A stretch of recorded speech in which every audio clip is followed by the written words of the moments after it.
The last 2 weeks, I had the privilege of being in Manila, Philippines, working on my master's degree in Theology and Mission.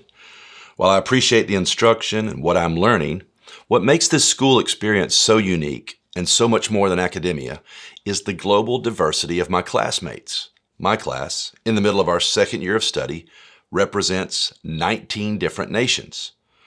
This year's 2-week Onsite Intensive included another class just starting their degree work.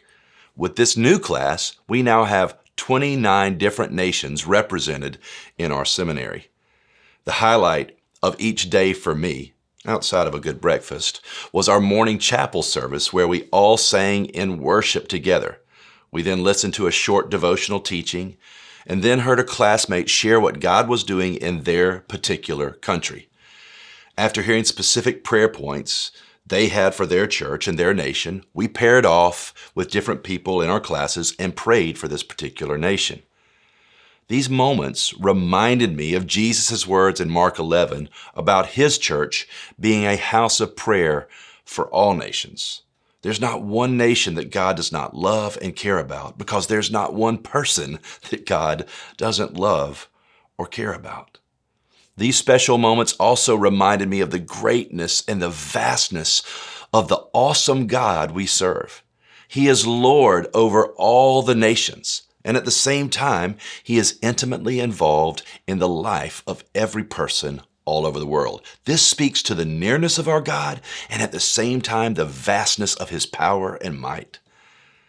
Here's why this is encouraging.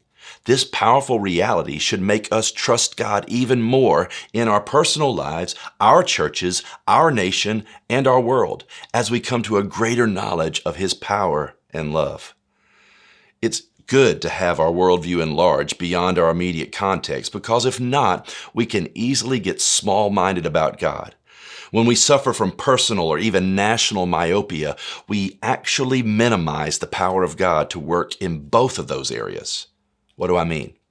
When we become oblivious to everything but our own lives and even our own nation, not only do we miss out on the beauty of the Lord, but we also miss out on the faith in the power and the greatness of a great big God.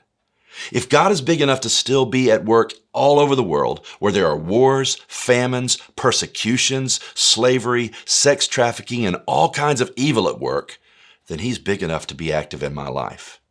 When I hear about, see, and even pray for other nations and people, my heart grows for the nations of the world. Subsequently, so does my faith for my situations. Let's say it in a way we can remember. When my heart grows for the nations, my faith grows for my own situations. Why? Because that great big God, the Lord of all creation, is my God, as the psalmist declared in Psalm 118. "O God, you are my God, and I will praise you."